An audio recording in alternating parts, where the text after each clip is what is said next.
Hola, ¿cómo están todas y todos? Estamos comenzando el live de hoy, un live imperdible con la gran escritora Francisca Solar. Nos va a acompañar además nuestra compañera Daniela Ríos. Así que vamos a partir en breve, vayan preparándose, vayan a hacerse un tecito, un juguito, un cafecito y para que vayamos comenzando voy a invitar a las chicas a conectarse. Así que esperemos que ya estén esperando esta invitación.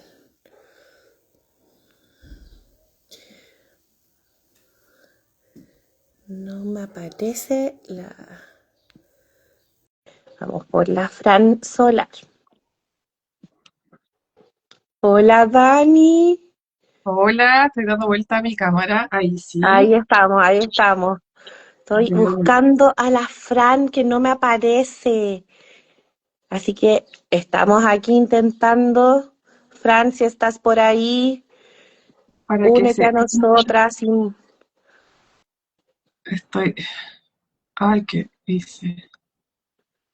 No me aparece la Fran para poder invitarla, así que estamos aquí para variar, chicas, chicos, con algunos problemas técnicos, como siempre, pero Em, vamos a ver, le vamos a escribir por interno. la podría invitar, no, pues la tienes que invitar tú, ¿verdad? Sí, o sea, ella conectándose también puede... Ay, no, No. en serio que no me aparece. A ver cómo lo hacemos. Ella se Debe puede estar, conectar y puede estar... pero tienes que mandarle una invitación. O Déjame, sea, me voy a salir y vuelvo al tiro. pero aquí la tengo, aquí la tengo. La encontré, la Ya, encontré. yupi. Ya, ahí está, ahí está. ¡Ah, qué emoción! Ahí se Ya. unió la Fran. Ay, Así maravilloso. que, Ay, qué maravilloso. Ahí viene, ahí viene. Hola, Hola, Fran, ¿cómo Fran. estás? Hola, ¿cómo están? ¿Cómo Muy estás? bien, gracias. A veces nos gana la tecnología, pero aquí estamos, aquí estamos. Sí, es que, no te, es que parece que yo estaba poniendo tu nombre completo y como iba con el guión Ah, bajo entre medio, entonces ahí nos demoramos un poquito, pero ya estamos, no hay problema. te damos la más Resultó. cordial bienvenida, y estamos muy emocionadas por este live porque somos tus fans número uno en Mira, así que Bueno, eh, gracias. genial, genial. Estamos muy contentas de poder estar contigo. Hoy día está conmigo, bueno, la Daniela Ríos, ambas, bueno, me presento, yo soy Consuelo Ramírez, ambas somos abogadas del Observatorio Legislativo Mira, que ya has podido mirar un poquito que el observatorio tiene por objeto relevar los temas que tienen que ver con materia de género, de infancia, de derechos humanos. Nosotras le hacemos seguimiento precisamente a los proyectos de ley que tienen que ver con estas materias. Presentamos distintas alertas y precisamente queríamos hablar contigo porque, bueno, la Dani por ahí te conoció en una firma de libros que yo ya tendré la oportunidad cuando vayamos a acompañarte el día 8, pero Es. la idea era precisamente que podamos hablar del contexto en el que se da tu bestseller y además obviamente ligarlo a la presentación del proyecto de ley del 8 de diciembre en conmemoración de las víctimas del incendio de la compañía. Así que te doy la bienvenida y te doy al tiro la palabra para que tú Gracias. te puedas saludar a todos quienes ya se están conectando en este conversatorio de hoy día. Sí, un gran saludo a todos los que se van a conectar o los que van a ver después el video, también obviamente los saludamos. Eh, muy agradecida obviamente del interés de ustedes en esto. La verdad es que cuando comenzó toda esta gran aventura y que por supuesto no vi venir la ola gigantesca que era, ¿no? De importante, qué tan importante era. Cuando empecé todo esto y cuando sobre todo se me ocurre esta idea de impulsar un proyecto de ley que claramente no era algo que estaba en mi cartón del bingo, ¿no? no es algo a lo que yo me dedique, ni pensé, no, que iba a llegar esto tan lejos, ni mucho menos, no, yo no soy abogada, no, obviamente entiendo cómo funciona el Congreso y las leyes de Chile porque soy una persona informada, pero más allá de eso, obviamente del detalle no tenía mucha idea, pero sí supe inmediatamente, en el momento en el que me puse a investigar sobre este tema, sí sentí rápidamente la responsabilidad de llevar esto adelante porque me destruyó el corazón saber que estas 2000 mujeres habían sido olvidadas por 160 años. Y dije, bueno, esto no le importa un carajo a nadie, pero ahora que yo me estoy enterando, porque yo era una ignorante más, ¿no? Hace un par de años atrás no tenía la menor idea de nada sobre esto, pero en el minuto en el que me entero, como les digo, sentí inmediatamente la responsabilidad no solo de escribir una novela, una historia interesante como para contarte todos estos detalles que muy pocos chilenos saben, sino llevar esto al mundo real, por así decirlo, sacarlo de la ficción, llevarlo al mundo real y hacer algo en el mundo real con el éxito de la novela. Y sigo muy comprometida con esa responsabilidad claramente, ¿sí? Por eso que estoy llevando adelante el proyecto de ley y también haciendo otras cosas que les voy a contar. Pero es básicamente eso. Yo siempre digo que la literatura no tiene por así decirlo, la responsabilidad de cambiar el mundo, pero si podemos hacerlo, lo voy a hacer, ¿no? Y el arte siempre, siempre ha tenido un rol súper importante, no solo como en la resistencia o en desnudar muchas cosas que suceden en la sociedad, sino también como de expresar aquellas cosas que no están dichas, que generalmente el arte se encarga de eso, ¿no? Entonces también hay algo muy simbólico en esto de que haya sido una novela, no un ensayo, no una tesis, no un libro de un historiador importante, no, fue una novela lo que le enseñó a miles de personas en Chile que esto había ocurrido un 8 de diciembre de 1863. Es realmente impactante, me sigue impactando mucho, pero estoy muy agradecida, en verdad, de toda la vitrina que ha tenido esta novela y que, insisto, me va a poder permitir hacer cambios en el mundo real, ¿no? En el mundo tangible, eso es lo más importante. Fran, yo siento que, y te digo Fran así de puro fans, así que sorry, pero Sí, obvio, ¿no? Por supuesto, Fran, por favor. yo me acuerdo mucho cuando estuve en uno de tus conversatorios, que efectivamente tú decías, y nos hacía una pregunta a todos para que nosotros mismos reflexionáramos al respecto sobre si habíamos escuchado siquiera sobre este hecho histórico en el colegio o en otros procesos de educación que hubiésemos tenido a lo largo de la vida, y yo creo que la reflexión general ahí fue, bueno, no habíamos escuchado de esto, y es una pregunta súper interesante porque finalmente da cuenta de lo silenciado que estaba este tema y cómo lo abordas tú en tu libro, que lo lleva, como dijiste, como una bola de nieve a explotar y a hacerlo masivamente conocido. Pero nos llama también la atención y ahí queríamos como partir con las preguntas del conversatorio, Sí. como, ¿qué te lleva a escribir esta novela desde la vida de las mujeres? Tomarlo porque claro, es un relato histórico súper interesante, pero ¿cómo tú reflexionas y dices, no, porque cuando uno lee la novela, lo lee y efectivamente es de lo cotidiano. Parte con un hecho muy cotidiano, en una pieza, qué sé yo, conversando los hermanos, que viene la mamá, que no sé qué. Es muy desde lo cotidiano de la vida de las mujeres. Entonces, ¿qué te hace ir desde ahí a contar un hecho histórico tan relevante y a llevarlo al punto, al clímax después narrativo, que es este incendio, etcétera, pero desde esta parte tan íntima, tan que nos permita a nosotros los lectores conectar rápido con los personajes y con la historia? Ajá. A ver, son varias cosas. Voy a tratar como de resumir quizá como las cosas más importantes. Hay una anécdota que siempre cuento, que la verdad es que es para llorar, pero no, mejor llorar que reírse a estas alturas, por eso digo que es anécdota, pero en verdad es algo súper serio. Y seguro ustedes van a estar de acuerdo conmigo.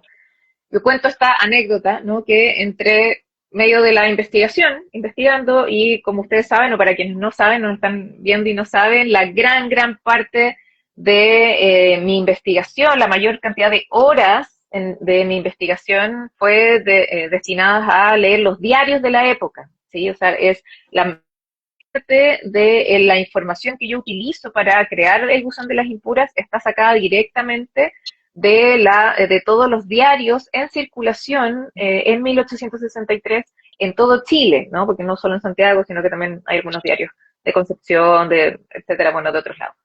Y seguir, bueno, el trabajo de la prensa es muy, muy interesante porque ahí había crónicas minuto a minuto, etcétera. Entonces siempre cuento la anécdota que me encuentro con ya no me acuerdo, ponte tú, esto tiene que ser, no sé, 12 de diciembre, 13 de diciembre, ¿no? Unos días después del incendio, ahí se está como reporteando como a testigos del incendio y se encuentran con una de las sobrevivientes del incendio, una de las mujeres que salió por la puerta de la sacristía, ¿no? Que es algo que yo cuento en la novela, que alcanzaron a salvarse unas poquitas mujeres a través de la puerta de la sacristía antes de que el presbítero jesuita Juan Bautista Ugarte cerrara intencionalmente esa puerta, ¿no?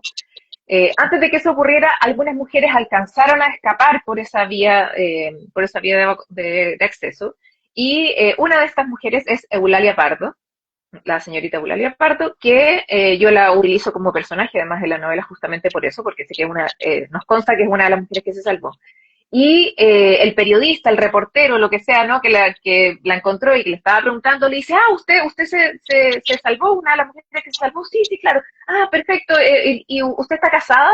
No, yo estoy soltera. Ah, perfecto, entonces su padre, ¿dónde está? Ah, sí, aquí está mi padre, está un poco más allá. Ah, perfecto. Entonces, el periodista va donde el padre y le dice, ¿usted es el padre de Eulalia Pardo? Sí, perfecto, cuéntenos, ¿cómo vivió su hija el incendio?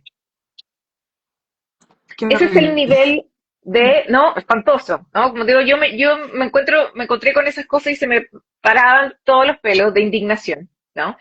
Sí, pues, ese es 1863 en Chile, ¿no? O sea, no solo es impactante el incendio, las víctimas, esto de que se cerró la sacristía, o sea, no, todo es grandiosamente horroroso, pero eso tiene que ver como con la tragedia misma.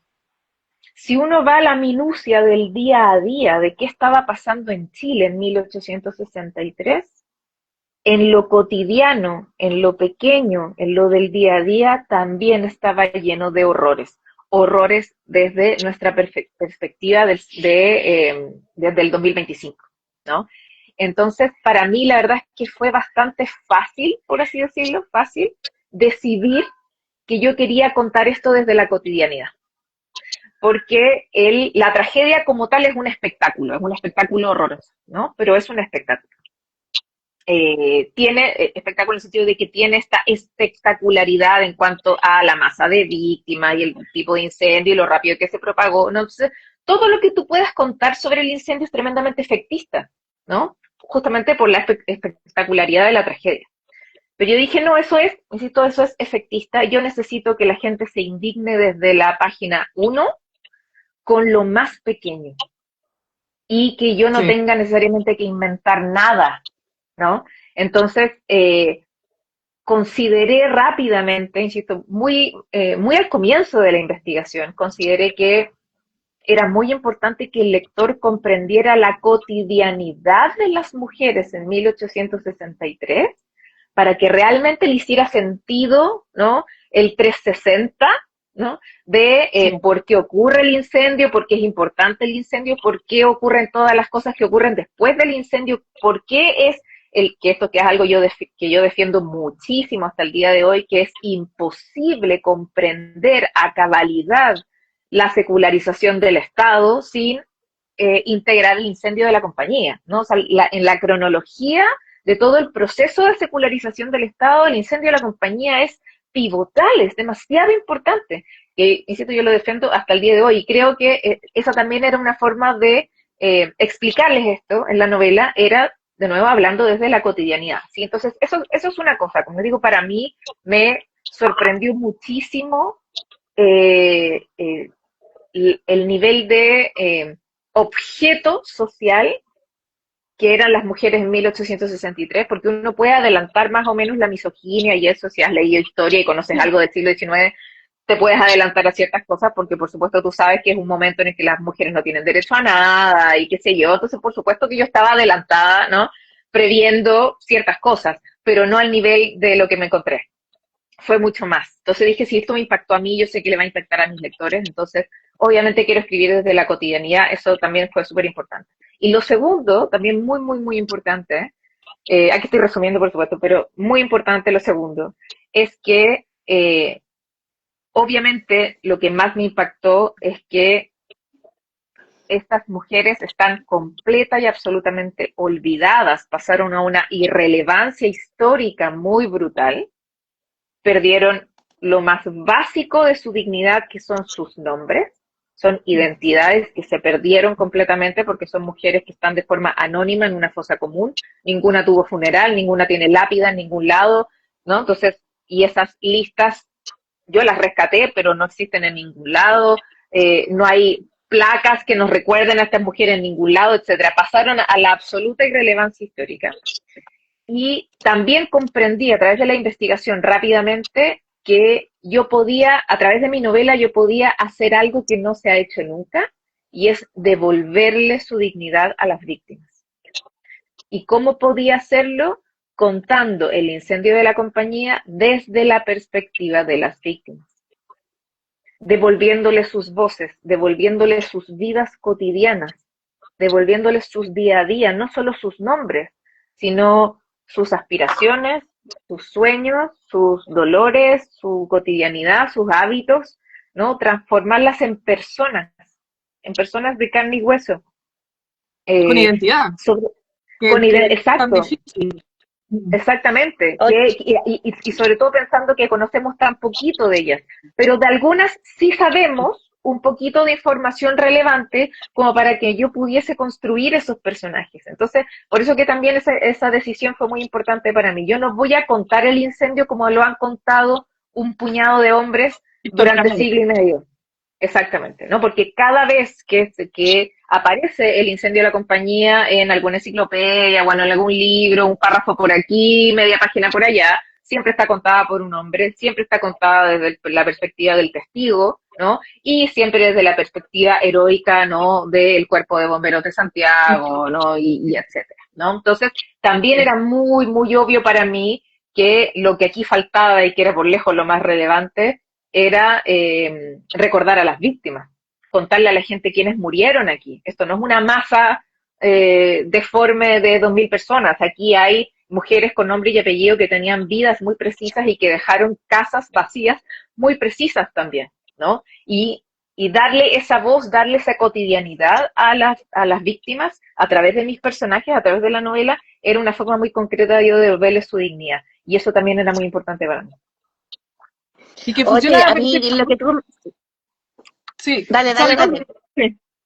Funciona perfecto en el sentido de que cuesta mucho leer el libro. A mí me costó leerlo, en el sentido de que sufría con cada página y cada situación cotidiana que estaba pasando. O sea, consigues que nos vayamos sufriendo y indignándonos con todos más allá. El incendio es una culmine, pero en el proceso nos vamos indignando. Exacto. Entonces, sorry, Consu, ¿querías decir algo más? Si no, para avanzar con la... No, era exactamente lo mismo que, por ejemplo, cuando parte con cuestiones así como súper, como que hay que ser ínfimas, pero bueno, yo siempre he dicho de que cuando tú abrazas la causa del feminismo, que es nuestro caso, como que te pones unos lentes y ya situaciones que antes veías así como tal cual, así súper normalizadas, las empiezas a interiorizar de otra forma. Entonces, por ejemplo, esto que tú dices de la cotidianidad, en el que, por ejemplo, una de los personajes viene y se tiene que poner al otro extremo de donde están muchas personas porque el marido es más bajo que ella, es como... ¡Qué rabia! Así como que no sé, me salían como humo por la oreja, así como al leerlo. Entonces, y creo que es importante también como quienes a lo mejor no comulgan mucho, por decirlo de alguna forma, con las causas feministas como más propias, que no sé, podamos nombrar un montón de causas, que luchas feministas que a lo mejor pueden hacer un cierto como resquemor en la ciudadanía, ciudadanía, pero Ajá. este tipo de cosas como que hace que puedan entender, así como yo creo que un poquito no solamente como los varones, sino que también el resto de mujeres que no se ha dado o no ha tomado conciencia de lo que realmente pedimos, que es Ajá. en general el tema Ajá. de la visibilización, el tema de poder reivindicar ciertos roles que han estado olvidados y este ha sido como una tarea así como súper grande que tú hiciste como con plasmarlo además desde esta perspectiva. Así que totalmente de acuerdo con lo que decía la Dani, con lo que comentabas tú también. Ahora, respecto, Fran, por ejemplo, ah, sí, sorry. dale. Sí, es que está como pelín pegada, entonces a veces como que Ah, vamos, sí. no, no, no son- sí, o son- Ah, es la, Me voy a correr para otro lado sí, mejor. Ya, ya, dale tú, Dani. es la Dani la que yo veo pegada, a la que yo no escucho. Ah, ya, bueno. No, bueno, Sí. el tema también nosotros lo que estábamos pensando de por qué esta novela, por qué tú quizás, sacas a relucir esto, y que también tiene mucho que ver con con lo que comentabas de lo que te había impactado del tema de cómo nadie así como, o sea, la mientras novela consiguen el parte y muchas noticias además van en el sentido de señalar que habían gente, esposos, hijos, que buscaban a quienes podían haber estado dentro de la iglesia, pero después finalmente como que terminan en esta fosa común y como que pasó, no sé, como que dieron vuelta Ujú. página, así como también toca como lo emocional de cómo pudo haber pasado algo así, o sea, es como incomprensible. Es que hay muchísimas formas de explicarlo. Yo siempre digo que no existen las respuestas simples para procesos complejos, ¿sí? Aquí no hay una respuesta de, es que por esto pasó. Eso no existe, ¿sí? Hay como que hubo, entre comillas, una alineación de planetas de por qué ocurrió esto. ¿No? O sea, hay muchas formas de darle explicación a esto, ¿sí? Hay una en particular que es súper importante que la gente no olvide, y es que el grupo de mayor poder en 1863 era la Iglesia Católica. No era el Estado, no era la autoridad civil, no era el presidente de la República, era el arzobispo Valdivieso, básicamente, o el Papa, si quieren, ¿no? Pero era la Iglesia Católica el grupo de poder real, ¿no? En 1863. Era el arzobispo Valdivieso quien iba a pasearse al Congreso en 1863 para decir qué leyes tenían que salir y qué leyes no, ¿no? Era el mismo Joaquín Larraín, el presbítero que después va a ser obispo y arzobispo, ¿no? Pero en 1863 era un cura muy importante, pero no era obispo todavía. Es él quien iba a hacer lobby al Congreso, a hablar con los parlamentarios, diciéndoles que si osaban darle, por ejemplo, más acceso a educación a las mujeres, Dios iba a lanzar básicamente un meteorito contra Chile, ¿no? Y se iba a acabar todo, o sea, el nivel de amenaza, ¿no? De los grandes sacerdotes, de los sacerdotes importantes a los congresistas, era impresionante y era de todos los días, ¿no? Entonces, quien realmente dominaba qué es lo que ocurría en Chile y sobre todo las decisiones más importantes seguía siendo la Iglesia en 1863. Igual es importante recordar que algo que yo cuento en la novela es que si bien esto es lo que ocurría en 1863, igualmente es un momento de muchísima tensión entre los conservadores y los liberales, ¿no? O sea, es un momento en el que ya la sociedad chilena ya se está dando cuenta que los cambios son inevitables, ¿no? Entonces la tensión, la pelea ya existía, por supuesto. Por eso es que el incendio de la compañía es como una chispa, literal, ¿no? Que da lugar a muchos avances progresistas en la siguiente Hay década. muchos otros cambios que vienen, claro, viene después como la secularización, el tema de la separación, el tema de las leyes laicas, Así entonces, es, claro, así obviamente es, da así ahí, es. tal como dices tú, es casi literal el tema del impulso que se le da. Ahora, por ejemplo, mientras tú hablabas respecto de esta intromisión de la Iglesia Católica a través de estos personajes de los obispos y todo, pucha, es como inevitable pensar si es que hoy en día estamos en una situación más o menos parecida, porque mira, se está tramitando el proyecto de ley de aborto en la Cámara de Diputadas y Diputados diputados en la Comisión de Salud y de los invitados que presentan los diputados más conservadores, está el caso como que se intenta seguir este mismo patrón de que la Iglesia trate como de inmiscuirse en temas, primero temas que en ese caso, en lo que yo te estoy comentando, un tema de salud pública, pero siempre llevándolo como a lo moral, como tratando de imponer el tema de la culpa, de imponer el tema de cómo finalmente castigo. Entonces, ¿cómo lo ves tú? Si esto finalmente, guardando las proporciones, se sigue replicando. Sí, es que eso te iba a decir, guardando las proporciones, ¿no? Porque hoy día tenemos que el porcentaje de católicos declarados es muchísimo menor al que existía obviamente en 1863. Por lo tanto, hoy día que salga, por ejemplo, Txomalí a decir el aborto es terrible, ¿no? O la eutanasia también. O la eutanasia, por ejemplo, ¿no? Obviamente la prensa lo va a pescar porque sigue siendo una autoridad de una iglesia, sí, pero el contexto es muy diferente. Para gran dolor de Txomalí, el contexto es muy diferente. No solo porque por lo menos la mitad de Chile ya no lo pesca, ¿no? Tenemos por lo menos un 50% de la población chilena que no es católica, así que no está ni ahí con lo que Txomalí quiera decir o no. Lo otro es que estamos en un momento en el que, o sea, no solo somos un país laico, por fin, por la Constitución, llevamos 100 años de país laico, sino además, hoy día el peso que tienen otras iglesias cristianas es muy distinto, obviamente, al que existía en 1863, ¿no? Por lo tanto, yo me imagino que Txomalí cree que es una gran autoridad y que todo el mundo debería escucharlo, pero la verdad es que él no tiene ningún peso especial respecto a las autoridades de las otras iglesias, ¿no? Ese es el país en el que vivimos hoy día, ¿no? Entonces, sí hay diferencias, ¿sí? Yo creo que sí hay diferencias importantes. Por supuesto que tenemos conservadores en el Congreso que van a seguir escuchando lo que las autoridades de la Iglesia Católica tengan que decir o les quieran ordenar, ¿no? Por cierto que sí, claro que sí, pero ya no es como todo el Congreso o todos los parlamentarios, ¿no? O sea, igual estamos en un momento distinto. Entonces, sí creo que obviamente estamos en un momento en el que se pueden lograr un montón de avances, ¿sí? Por supuesto, de nuevo, creo que hay algunas autoridades católicas que se les olvida que vivimos en un país laico, ¿sí? Pero la gente, propiamente tal, en la calle se encarga de recordarles, ¿no? Que Claro. vivimos en un país laico. Entonces, igual creo que estamos en un súper buen momento de avanzar ciertas cosas, ¿sí?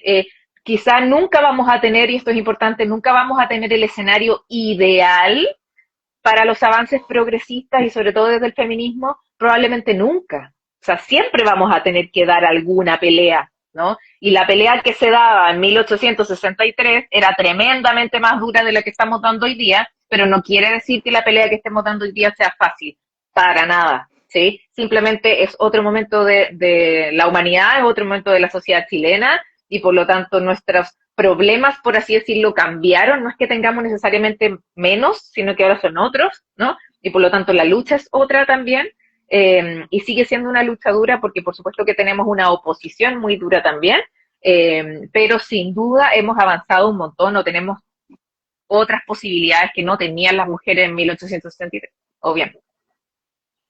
Claro, obviamente. Dani, no sé si ahora nos escuchas bien, ¿nos estás escuchando? ¿Puedes hablar bien? Yo me escucho cortado, no somos a mí. Sí, también te escuchamos súper entrecortado. Sí, sí. Sí, bueno. Dani, pero a lo mejor si sales y entras. Sí, eso. Sal y vuelve a entrar. A lo mejor así se... Bueno, mientras la Dani como que arregla Eso. sus problemas técnicos. Vale, sigue nomás, yo salgo. Ya, ahí salió. Eso.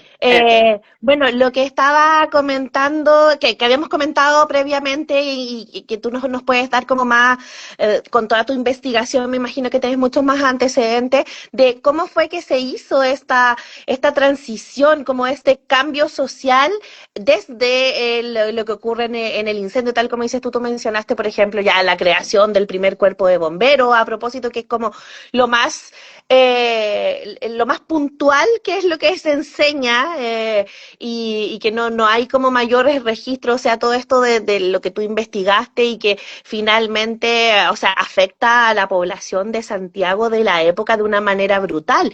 Entonces, por Así es. eso también, además, se provocan estos cambios. ¿Cuál es el Ajá, contexto ajá. histórico que se da después de aquello? ¿Qué es lo que puedes rescatar de los efectos? Ajá, ajá. Aquí lo primero que quiero decir es que yo en ningún caso le estoy como bajando o minimizando la importancia de la creación del primer cuerpo de bomberos de Santiago. ¿Ah? O sea, obviamente yo considero que es algo demasiado importante, ¿no? O sea, buena parte de la responsabilidad de esta tragedia es porque no teníamos bomberos en Santiago. Entonces, todo bien con la creación del primer cuerpo de bomberos, fue demasiado importante y está muy bien que se recuerde y que se celebre y etcétera, ¿sí? Maravilloso, todo bien con los bomberos, ¿sí? Eso es lo primero que quiero decir aquí. Aquí esto no es contra los bomberos en lo absoluto. ¿Qué es lo que qué es lo que estamos diciendo? Estamos diciendo que este es un hito demasiado relevante que trajo demasiadas consecuencias muy importantes a la sociedad chilena y que el hecho de que solo se fije el dedo en el cuerpo de bomberos de Santiago es minimizar el total, por así decirlo. Es realmente fijarse en un árbol y perder de vista el bosque, totalmente, ¿sí? Entonces, algo que yo hago en la novela es justamente recordarle al lector que pasaron muchas cosas muy importantes además de la creación del primer cuerpo de bomberos de Santiago, ¿sí? Entonces, ¿como quién, por ejemplo? Eh, Ciertas cosas que me encontré en la investigación y que me llamaron tremendamente la atención. Por ejemplo, que los gringos fueron los grandes héroes de la jornada, ¿no? La alegación estadounidense, la misión diplomática de Abraham Lincoln en Santiago, fueron los hombres que respondieron mejor frente a el incendio, supieron qué hacer, pudieron dar instrucciones. Imagínate un grupo de hombres no dando instrucciones en inglés en una ciudad, ¿no? Donde muy poca gente habla inglés. Imagínate el tipo de caos, ¿no? Sin embargo, eran hombres que venían con mentalidad de guerra, por lo tanto pudieron responder más rápido. Todo esto lo sabemos particularmente por el ensayo de Benjamín Vicuña Maquena, ¿no? A nuestros hermanos del norte. Ahí es que sabemos que efectivamente fueron los grandes héroes, porque de las pocas mujeres que se pudo salvar fue gracias justamente a la rápida acción de los gringos, porque los chilenos se quedaron paralizados frente a un incendio que no sabían cómo contener, que no sabían qué hacer. Los gringos sí supieron qué hacer. ¿Y por qué tomo este dato? Es porque, por supuesto, que en la totalidad de la misión diplomática de Lincoln en Chile eran todos protestantes. No había ni un solo católico ahí, ¿no? Por las razones obvias, ¿no? Entonces, la sociedad santiaguina se vio frente a esta contradicción vital que era: amamos a los gringos porque son nuestros nuevos héroes, pero al mismo tiempo mi párroco me dice todos los domingos que las personas protestantes son hijos del diablo y que me tengo que alejar de ellos. Entonces, ¿cómo es la cuestión? ¿No? O sea, no estoy entendiendo nada, ¿no? Entonces, Claro. ese tipo de tensión tan evidente, de contradicción tan evidente, dio lugar a cambios importantes. Entonces, yo siempre digo que no es casualidad, no puede serlo, ¿no? No es casualidad que menos de un año después del incendio tenemos la primera ley de libertad de culto en Chile. Esto no es algo que se le ocurrió a alguien un día X y salió 2 meses después. No, esa es una ley que se llevaba discutiendo 10 años en el Congreso chileno, o más. ¿Sí? Entonces, simplemente el incendio y justamente la presencia de los gringos es algo que simplemente, ¿no? Insisto, es una chispa, ¿no? Que enciende esto de nuevo, que despierta esta ley que estaba dormida en el Congreso, que de alguna manera los obispos chilenos ya se quedaron un poco sin argumentos, ¿no? De que esta ley avanzara, etcétera, ¿no? Y esto de el heroísmo de los gringos fue una especie de escalón, ¿no? De empuje a que esa ley, a que ese proyecto se transformara en una ley de la República, insisto, menos de un año después del incendio. No puede ser casualidad, no lo es, ¿sí? O también siempre digo que para 1863 no teníamos código penal todavía, teníamos código civil, pero no teníamos código penal. Y se estaba recién armando, se estaba recién viendo cómo lo hacemos, lo que querían era replicar el código penal de Bélgica, entonces además lo estaban traduciendo del francés, iban a demorar así 30 años en tener esa pega hecha. Bueno, después del incendio se apura el trabajo del Código Penal, ¿no? Y tenemos Código Penal en Chile en el 74, ¿no? O sea, 10 años después del incendio, que en términos de siglo XIX es súper rápido, ¿sí? O sea, que estuviese 10 años después del incendio es súper rápido. ¿Y qué tiene que ver con el incendio? Es que una de las cosas más importantes que suceden post-incendio es que a pesar de toda la evidencia que se tenía contra el jesuita Juan Bautista Ugarte, el párroco del Templo de la Compañía de Jesús, a pesar de toda la evidencia de los testigos, etcétera, de que él efectivamente había cerrado intencionalmente la puerta de la sacristía para salvar los muebles de la sacristía en lugar de salvar a las mujeres o dejar que las mujeres se salvaran. Tenemos el inventario que hace la Intendencia de Santiago, es decir, había suficiente evidencia y testimonios como para llevar a juicio a ese cura. Pero en 1863 existía esta aberración jurídica llamada el fuero eclesiástico, que por supuesto no permitía que se llevara a ningún sacerdote en Chile frente a un tribunal ordinario, ¿no? O sea, solamente un tribunal eclesiástico. Y eso provocó mucha rabia, porque eso provocó hay una crítica muy, muy, muy profunda transversalmente en la prensa de la época sobre esto, sobre la imposibilidad que había de llevar a un sacerdote a un tribunal, ¿no? Entonces, de nuevo, yo digo, esto no es coincidencia, no puede serlo. Cuando ya estaba tipificado el Código Penal, 1874, una de las primeras medidas que se toma en Chile con el Código Penal tipificado es la eliminación del fuero eclesiástico. No es casualidad, no puede serlo, ¿sí? O sea, no es que necesariamente es por el incendio, pero es el incendio el que golpea la mesa, por así decirlo, y decir, basta, se acabó, ¿no? Entonces, durante esos 10 años, ¿no? Antes de que ya se tipificara el Código Penal, durante esos 10 años probablemente se acumularon otros casos de abusos de distinta índole de sacerdotes en Chile, y esto se fue acumulando para que, insisto, el 1875 ya tuviésemos la eliminación del fuero, ¿sí?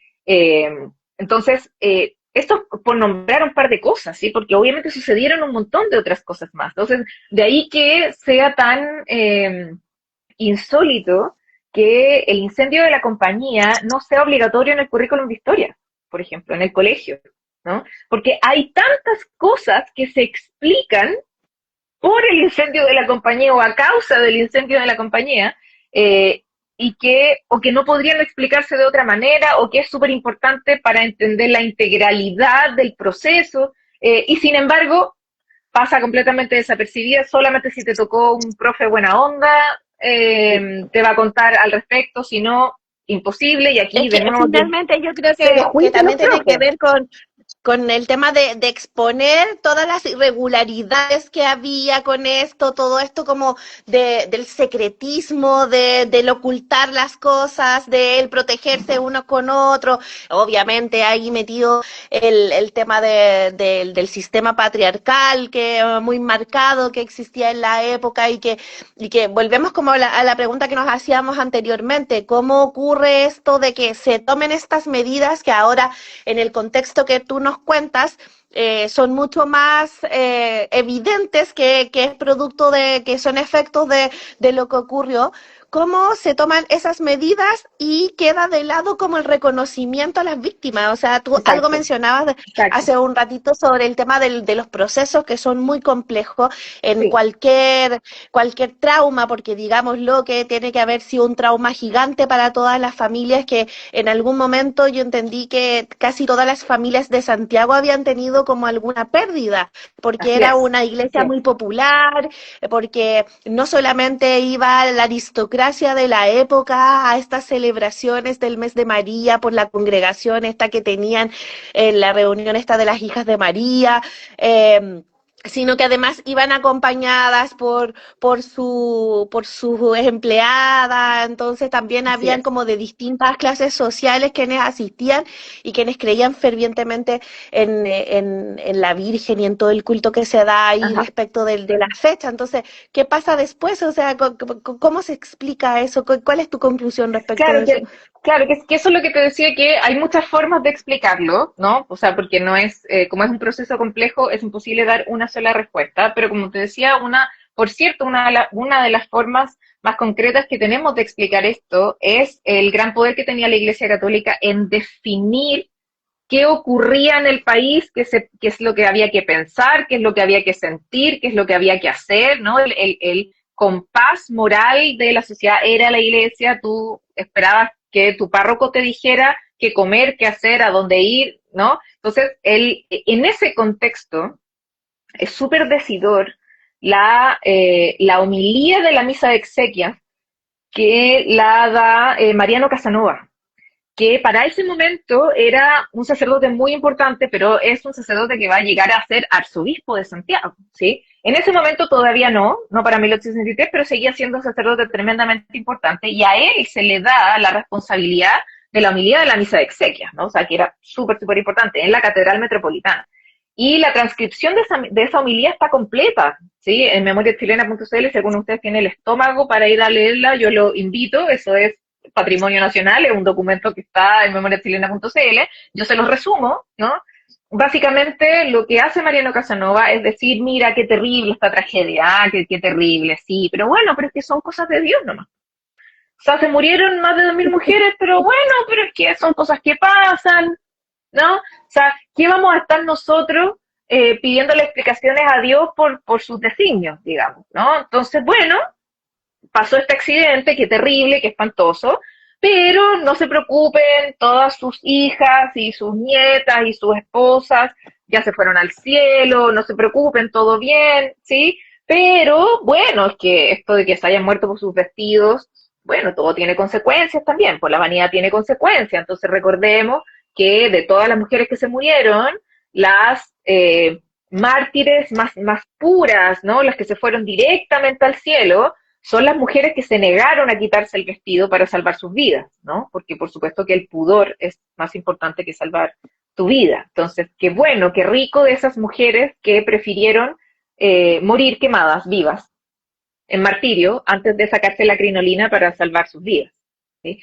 Ese es el discurso de Mariano Casanova en la misa de exequias, ¿no? Entonces, él, de nuevo, esto es multifactorial, por supuesto que lo que yo estoy hablando ahora no es la respuesta total a todo, aquí confluyen muchas otras cosas diferentes, ¿sí? Pero es muy importante recordar, ¿sí? Que en 1863, aunque a nosotros nos cueste un montón comprenderlo, no nos quepa en la cabeza, ¿sí? Pero en 1863, la sociedad chilena hacía y decía y se comportaba y pensaba y sentía tal como su párroco le decía el domingo.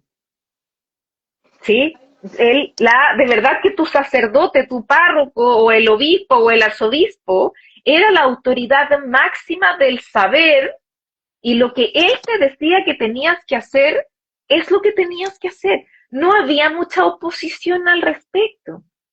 Había, por supuesto, 1863 es un momento, insisto, de mucha tensión. Ya estamos avanzando hacia pensamientos más progresistas, hacia acciones más progresistas, leyes progresistas, no hay duda. Vamos camino a las leyes laicas, qué duda cabe, ¿sí? Pero igual, en 1863, Chile, Santiago, es una sociedad tremendamente conservadora, ultramontana a morir, ¿no? Sacerdotal, como decía el New York Times. Entonces, lo que dice tu sacerdote es ley. Y listo. Entonces, si Mariano Casanova decía en la misa de exequias que las familias tenían simplemente que rezar por sus deudos, qué pena que se murieron, pero así son las cosas y estos son los designios de Dios, todas las familias se fueron a su casa diciendo, bueno, estos son los designios de Dios, ¿qué le vamos a hacer? Y se acabó. No hay más discusión al respecto. No sé si se entiende, ¿no? Sí, Para obviamente, nosotros, obviamente, a nosotros es nos muy cuesta. crudo. A nosotros nos cuesta un Sí. montón comprenderlo, por supuesto, desde nuestra mentalidad No, y sin libre, duda tiene ¿no? que haber Sí. habido también gente que no sé, por ejemplo, se tiene que haber revelado, que a lo mejor no lo sabremos. Por De supuesto, por esto supuesto. obviamente como de decir así como esto no tiene lógica, obviamente que tiene que haber habido gente que tiene que haber pensado eso, cómo vamos Por a eso, llegar y olvidar, pero como la por documentación de eso te aquello, decía, por eso te decía que esto, insisto, no es una amalgama de cosas, no es una sola respuesta, ¿no? Entonces, por supuesto que hubo gente que se rebeló, tanto así que hubo en Santiago, posterior al incendio, una marcha de hombres en Santiago, jamás vista en la historia de este país. Yo no sé si ha vuelto a ocurrir, yo creo que no. Hombres de Santiago, los deudos, los viudos, los hermanos de, los esposos de, los padres de, los abuelos de, salieron a marchar a la calle hacia la Casa de la Moneda donde vivía el presidente Pérez Mascayano. ¿Por qué hicieron eso? Dos cosas fundamentales. Uno, pedir que se demolieran inmediatamente las ruinas de la iglesia, al tiro, abajo. O sea, lo que sea que haya quedado del templo había que demolerlo, ¿sí? Y segundo, muy importante, los hombres salieron a marchar para hablar con el presidente, para exigirle que no se le devolviese el terreno del templo de la compañía al arzobispado. No se le podía devolver a los jesuitas, no se le podía devolver al arzobispado. Que esa esquina de las calles Compañía con Bandera tenía que declararse recinto execrado. Perdía su valor de sagrado y por lo tanto nada podía volver a construirse ahí, por cierto, en ningún templo. ¿Y por qué ocurre esto? Es porque después del incendio, o sea, los cuerpos ni siquiera habían sido sepultados todavía en la fosa común y el arzobispo Valdivieso ya estaba exigiendo el terreno del templo de la compañía de vuelta, ¿no? Porque bueno, vamos a porque les erigir había un pasado, templo. le había pasado antes también que habían habido incendios y la habían vuelto a reconstruir con las donaciones y todo de la gente de la época y todo. Pero bueno, Exacto. creo que esto da mucho, mucho para que el Sí. sentido y podemos comprender también, obviamente, de cuál es tu interés de poder levantar este tema, que haya un sentido patrimonial también con aquello y damos paso, obviamente, al impulso del proyecto de ley que se presenta en el Senado por un grupo de senadoras que tiene por objetivo poder relevar, poder dar reconocimiento, poder devolver es como un hecho de reivindicación de tantas mujeres que fallecieron, que quedaron en el olvido y es precisamente lo que se pretende hacer, que es conmemorar, además de obviamente la fecha religiosa que para los creyentes va a seguir siendo la misma fecha, no es un afán tampoco como quitarle esa fecha a la Iglesia Católica, pero sí que se sume esta fecha como un hecho conmemorativo de las víctimas de la Iglesia de la Compañía y bueno, ahí cuéntanos más o menos cómo surge la idea Sí, del proyecto, cómo te sí, contactas con las senadoras, porque además nuestro observatorio lo que quiere es también que la gente, que la sociedad civil pueda saber que existen instancias donde uno puede incidir directamente, entonces exacto, tú como exactamente. periodista, como escritora que tienes como en relevancia esta historia, ¿cómo llegas a las senadoras para que presenten este proyecto? Sí, también muy a resumidas cuentas. Obviamente, bueno, sale la novela, se publica, empieza esta bola de nieve, ¿no? El éxito y toda la gente leyendo y diciendo, pero ¿cómo es posible? Y nadie nos contó esto, y por qué no lo vimos en el colegio, y por qué no estamos llenos de libros al respecto, etcétera. Bueno, estamos como en esa vorágine, ¿no? Y ahí es donde digo, bueno, yo esto tengo que poder utilizarlo en el mundo real. Voy a utilizar este éxito, este fenómeno para hacer cambios en el mundo real. Y, por supuesto, yo estaba muy interesada en que hay que, por ejemplo, certificar la fosa común, es demasiado importante. Hoy día eso no existe. Hay 3 lugares posibles de donde puede estar la fosa común en el cementerio general. O sea, ese es el nivel de negligencia, de, insisto, irrelevancia histórica al que fueron sometidas estas mujeres. Realmente impresionante. La desidia, además, de las administraciones históricas del cementerio. Bueno, entonces yo decía, súper importante certificar la fosa, es muy importante recuperar el monumento al dolor, ¿no? La Dolorosa, que está ahí en la Plaza de la Paz, que está completamente vandalizada, ennegrecida, hay que, ¿no? Limpiarla, reconstruirla, etcétera. Decía, para mí eso es súper importante. etcétera. Como que dije, hay varias cosas que me gustaría hacer y qué puedo hacer y qué puedo hacer. Y bueno, y se me ocurre esto de que si, de pedirle a el Congreso, al Senado específicamente, que nos abra los jardines del Palacio del Congreso para el 8 de diciembre, que es algo que ocurrió, la última vez que ocurrió fue en 1875, en el último año de intendencia de Jaime Vicuña Maquena. ¿Sí? Para quienes no saben, Jaime Vicuña Maquena es un testigo del incendio, es uno de los rescatistas, fue parte del primer directorio del Cuerpo de Bomberos de Santiago, ¿no? Entonces, él era una persona a la que le importaba directamente, ¿no? Las víctimas de la compañía. Y él es la última persona que organiza una conmemoración por las víctimas de la compañía en su último año como intendente de Santiago, 1875. A partir de ese momento en adelante, nunca más se vuelve a hacer ningún tipo de conmemoración por las víctimas de la compañía. Entonces dijimos, bueno, 150 años después, este es el momento, le hago esta petición al Senado y recibo una voluntad maravillosa de todo el personal del Senado, específicamente del equipo de vinculación ciudadana, que dijeron inmediatamente que sí, obvio que sí, esto es importante, lo vamos a hacer, y bueno, y ocurre, ¿no? Nos abren los jardines el 8 de diciembre y se transforma en algo muy multitudinario. Llegan 1.500 personas, que por supuesto que nadie tenía contemplado que llegara tanta gente, que esto le importara a tanta gente, fue realmente precioso. Y yo dije, bueno, si esto es suficientemente masivo, lo del 8 de diciembre, yo voy a tomar esos videos, esas fotos, esas notas de prensa, etcétera, y voy a ir a golpear puertas al Senado para que alguien patrocine mi proyecto de ley, para poder declarar el 8 de diciembre como Día de Conmemoración Nacional. Y bueno, no tuve que hacerlo. ¿Por qué? Porque el 8 de diciembre, que cayó domingo el año pasado, el domingo 8 de diciembre, entre estas 1.500 personas estaba la senadora Paulina Núñez, de Renovación Nacional. Y ella pudo ser testigo de todo esto, y ella se acercó a mí y me dijo, Fran, me contaron que estás buscando patrocinio para un proyecto de ley, conversemos, cuéntame, a ver si yo puedo ayudarte. Entonces, ¿qué? 2 días después yo ya estaba en la oficina de ella contándole todo esto y ella diciéndome, perfecto, lo vamos a hacer así, y así, y así, y así. O sea, encontré, como te digo, muy buenas voluntades dentro del Senado que me sorprendió muchísimo, ¿no? Cuando hay algo que está completamente perdido por 160 años y tú dices, esto no le importa un carajo a nadie, obviamente uno no espera que esto tenga tan buena acogida, ¿no? Y como de la nada, ¿sí? Pero tuvo una muy buena acogida, insisto, específicamente del Senado, muy buena acogida, específicamente a través de la senadora Núñez. Entonces es ella la que me permite además redactar el proyecto de ley, que como te digo es algo súper asombroso porque es algo que nunca pensé en la vida que iba a hacer. Yo soy novelista, ¿no? ¿Qué hago redactando leyes? ¿No? Cero.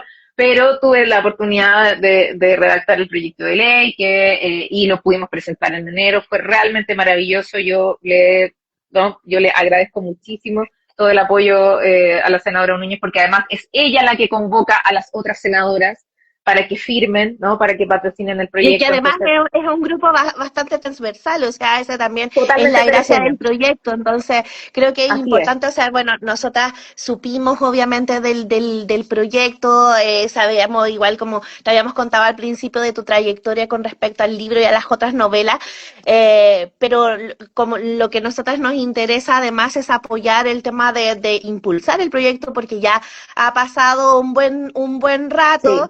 Sí. Se viene otro 8 de noviembre, que por cierto quedan todas invitadas e invitados a poder acompañar a esa conmemoración el 8 de diciembre que viene. Dije noviembre, es el 8 de diciembre.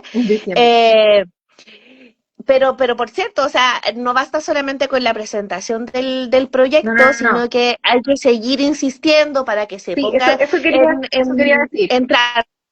Dale, porque Sí. empezó a la Comisión de Cultura del Senado y ahí está. Cuéntanos qué más se ha hecho y cómo podemos ayudar, cómo podemos decirle a la gente que también insista en este impulso del proyecto. Eso, súper importante. ¿En qué está en este minuto? El proyecto está presentado, ya tiene número de boletín, etcétera, y está en la Comisión de Cultura y Patrimonio, en el Senado, ¿sí? Entonces, claro, es año de elecciones, por un lado, entonces todo se mueve mucho más lento. También es súper importante decirle a la gente que esta comisión en particular sesiona una vez a la semana. por lo tanto se avanza a paso de tortuga en lo que sea que caiga en esa comisión. Es una pena, ¿no? Pero así son esa es la realidad que nos tocó en este momento. También nos tocó que paralelamente se estaba tramitando en esa misma comisión la ley de patrimonio, ¿no? Entonces, obviamente eso es muchísimo más importante, se tomó inmediatamente la tabla por las razones obvias, ¿no? Entonces eso también hizo que todo lo demás cayera a la cola, etcétera. Ya obviamente uno está muy a merced de la burocracia y qué sé yo, ya, pero ¿qué cosas están ocurriendo igual? Porque a mí me interesaba que esto igual siguiese como su movimiento. Entonces, por un lado, en este minuto logramos a través del Senado también, que insisto aquí, vuelvo a darle las gracias sobre todo al equipo de vinculación ciudadana del Senado, que se han portado maravillosamente con esto. A ellos se les ocurrió que una muy buena manera de dinamizar esto era promocionar este proyecto de ley para que la gente lo conociera a través del Congreso Virtual. Congresovirtual.cl, ¿cierto? Que es esta plataforma donde cualquier chileno a pie, con su clave única, puede participar en votar a favor o votar en contra de prácticamente todos los muchísimos proyectos de ley que están en tramitación en este momento. Entre ellos, este proyecto, ¿no?, de declarar el 8 de diciembre Día de Conmemoración Nacional para las Víctimas de la compañía. Entonces, se le dio como un mes, ¿no?, para que sucedan estas votaciones. Para la gente que no sabe, cuando se cierra esta votación en el Congreso Virtual, se hace un informe que se le entrega a la comisión. No es mandatorio, por supuesto, o sea, esto no obliga a ningún parlamentario a votar de ninguna manera, es simplemente una forma de mostrarle a la comisión cuál es el sentir social, ¿cierto? Como la vibra de la calle, que igual es una forma de incidir, es una forma de presionar. Exactamente. Entonces, eso está ocurriendo en este minuto, así que si me estás viendo o vas a ver este video en un rato más o en alguno de estos días, esto está ocurriendo en este minuto. Entra a congresovirtual.cl, busca este proyecto de ley, ¿no?, que declara el 8 de diciembre, Día de Conmemoración Nacional, y vota a favor o en contra, obviamente, como tú quieras, ¿no? Pero la idea es que haya suficientes votos a favor como para que el informe sea muy favorable, ¿no?, el que se haga y que se lleve a la comisión. Sí, eso es algo que está ocurriendo sí o sí en este minuto. Y lo otro súper importante que está ocurriendo es que la próxima semana se va a llevar a cabo una sesión especial del Consejo de Monumentos, donde se va a pedir, ¿no?, a viva voz, esta es la forma como burocrática de hacerlo, por decir, protocolar de hacerlo, que se le solicita al Consejo de Monumentos que se modifique los decretos que dejan al Congreso Nacional y al Cementerio General como monumentos históricos, ¿no? Ese decreto que declaró a ambos lugares como monumentos históricos, se alza una solicitud para que se modifique ese decreto y se integre la información del incendio de la compañía como una de las razones por las que ese lugar, inmueble, etcétera, es patrimonio nacional. Entonces, esto también es súper importante, parece simplemente simbólico, pero igualmente es importante, porque en el caso específico del Palacio del Congreso, que estaba en el centro de Santiago, los jardines están simplemente como en el radio. Se incluyeron los jardines porque están en el radio de la cuadra, por así decirlo, ¿no? La idea de modificar el decreto es declarar que los jardines son patrimoniales en sí mismos por ser el lugar de los hechos del incendio de la compañía, y eso lo que hace es proteger. De hecho, está el monumento y todo, y en algún momento estuvieron las campanas de la iglesia. Ahora entiendo que están en el cementerio general, pero claro, es sumamente importante hacer como todos estos pequeños hitos. Y bueno, te puedo dar, yo también soy asesora legislativa y te puedo dar otro tips más, que estas incidencias que podemos hacer, se me ocurre que se le podría pedir directamente al presidente de la República que pueda patrocinar el proyecto. ¿Por qué? Por lo que decías tú. Cuando hay un proyecto de ley en una comisión, que por cierto las comisiones funcionan, no solamente la de cultura, sino que todas las comisiones funcionan así de forma semanal, salvo otra que son como más importantes, tienen más sesiones. Pero el tema es que, claro, la agenda se la toma los proyectos que vienen o son del Ejecutivo, es decir, del gobierno de turno, o le ponen urgencia desde el Ejecutivo. Entonces, cuando yo te hablo de patrocinar el proyecto, es precisamente de esto, de que el Ejecutivo le pueda poner urgencia, porque con la urgencia, automáticamente como que le dice a la presidencia de la comisión, en este caso de Cultura del Senado, que tiene que ver ese proyecto por sobre los demás. Entonces creo que también a lo mejor podríamos levantar, o sea, quedamos Sí. aquí con esta idea, incluso desde el observatorio te podríamos ayudar como para levantar esto, y se nos va a acabar el tiempo, así que muchas gracias, estamos limitadas, somos una red muy chiquitita, así que muchas gracias, Fran, estamos Muchas aquí a gracias. disposición. Sigamos hablando y mando saludos por ahí que a la diputada Gasmuri, que Sí, también la diputada la Muri, gracias. leyó el libro. Así que un abrazo grande, muchas gracias. Gracias a todos. Chao, chao.